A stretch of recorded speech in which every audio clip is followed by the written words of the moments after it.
This is a fabric-backed vinyl installation. This is essentially a mural, and except that it goes from the floor to the ceiling. So I'm just going to record as I fill in the last panel of this installation.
So wetting this vinyl permits the plastic smoother to do its job much more effectively without a lot of friction.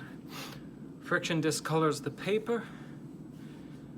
Friction pulls the color off. And so if you wet it down, it cools the rubbing of the plastic on the vinyl.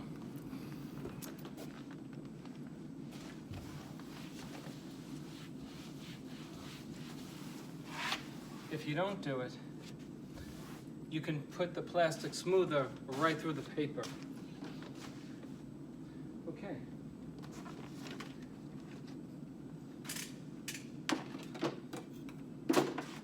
Just going to cut the bottom here.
So most of the commercial wallpaper comes with an overlap so that instead of like this on the wallpaper that you would use in your home, they overlap like this, crossing over about an inch, so that you can have what's called a double cut. You just cut through the two pieces of paper and you make a new seam, which is actually far better than the seam that you would have if you had joined the seams like this. Okay, let's hang it.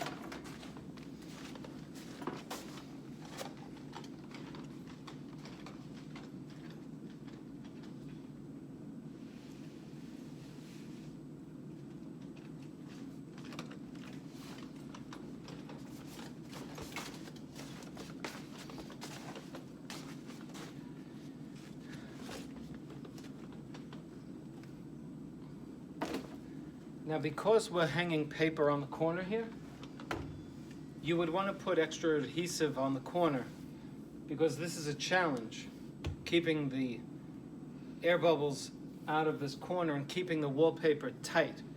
So even in your wallpaper instructions, it'll tell you to make sure that you put extra adhesive right on this. So that's what I'm going to do.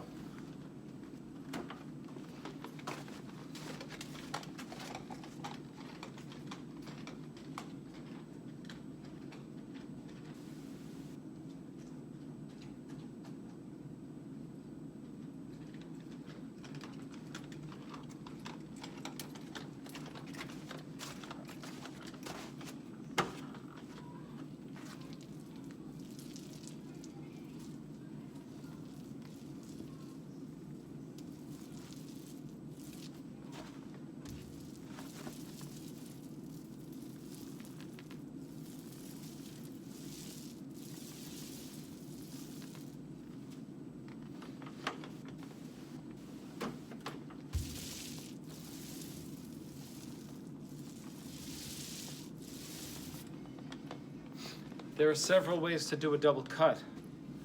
Obviously, when you do a double cut, you don't want to penetrate the sheetrock, but oftentimes it's penetrated. They also have a shield that goes right underneath the two seams of the wallpaper. It's like a very thick plastic shield. But on this particular cut, we're not going to be using that.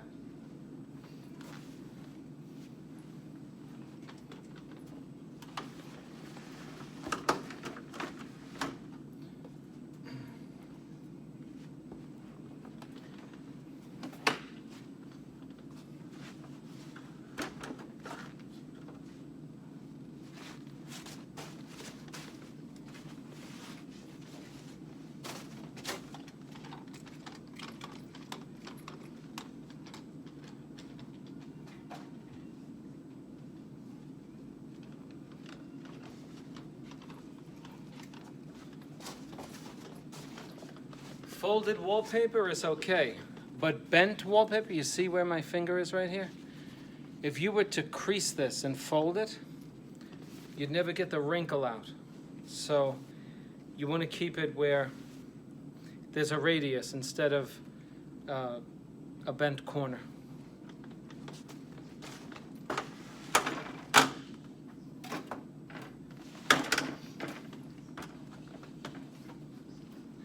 Now I'm going to let the wallpaper fall, but there are times in the past where I've let it fall and it has soaked so much that the wallpaper actually tears.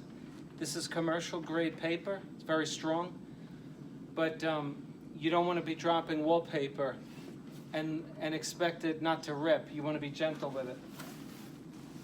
So I'm going to open it up and help it along. See this, where it drops there? It can rip if the paper is not thick enough to support the pull when you let it go.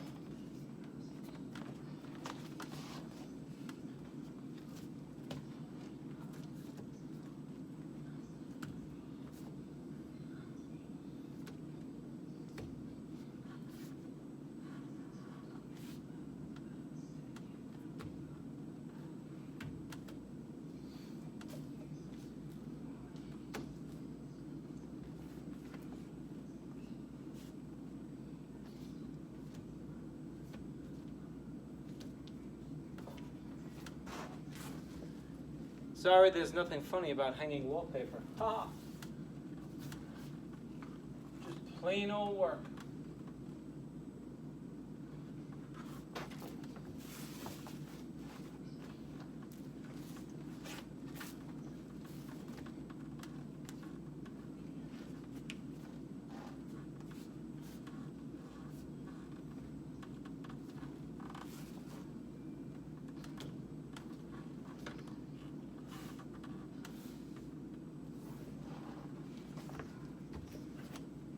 The reason I'm taking so much time is I'm matching up the seams. The pattern has to match.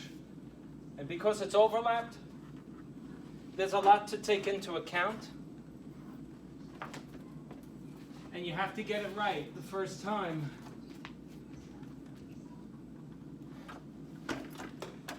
or else you'll be pulling down the paper and then she starts to dry and you got problems. All right, so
so far my seams are matching up. It's looking really good.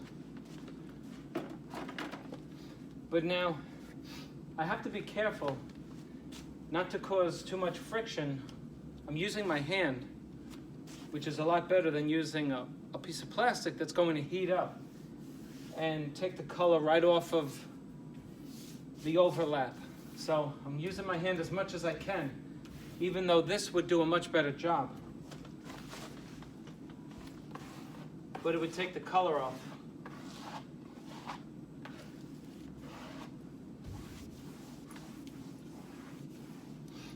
Now,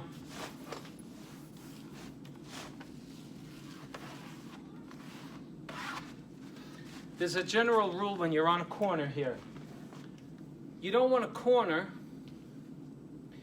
to have more than 6 inches from one of the ends of the sheet of wallpaper. There's a reason for that. If you were to start a corner, or if the wallpaper, if the middle of the sheet landed on the corner,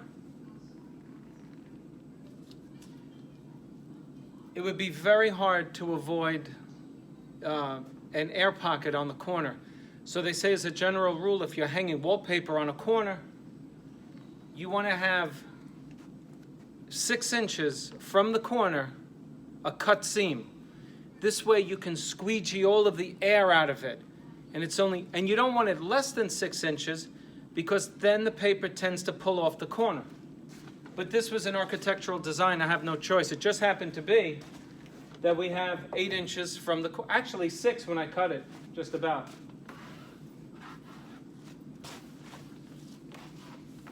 You understand it would be very hard to get the air pockets all the way over to the side.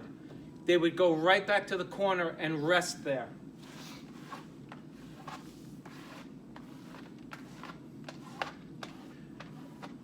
Now, one of the ways to make a tight corner is to have an industrial strength hair blower. Blows hot air. And then once you get the wallpaper up to a certain temperature, it starts to expand. And it becomes very easy to cut and maneuver. So it's a good tool, but in this case, we don't need it. It's used in grass cloth applications because it's very hard to get grass cloth around a corner. But this is vinyl, it's bending pretty easily, and it was soaking for a while.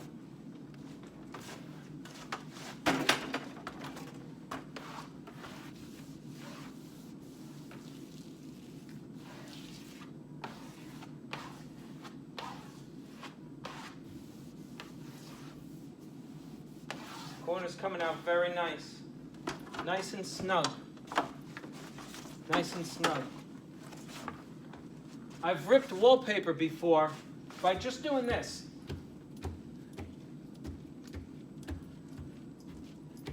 Just stretching it with my hands, but not this stuff.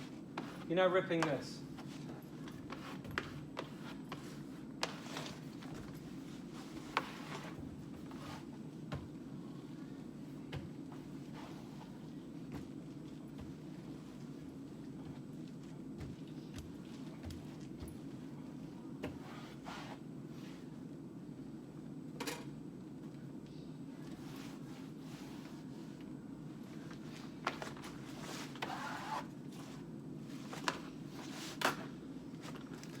Okay, we'll do a part 2 because I don't know if YouTube is going to let me post a 20-minute video. I don't expect anybody to sit through this and watch it except for people who hire me in the future if they want to see how I hang commercial grade wallpaper. So I'll end this one and we'll call this commercial installation part 1. See you on part 2.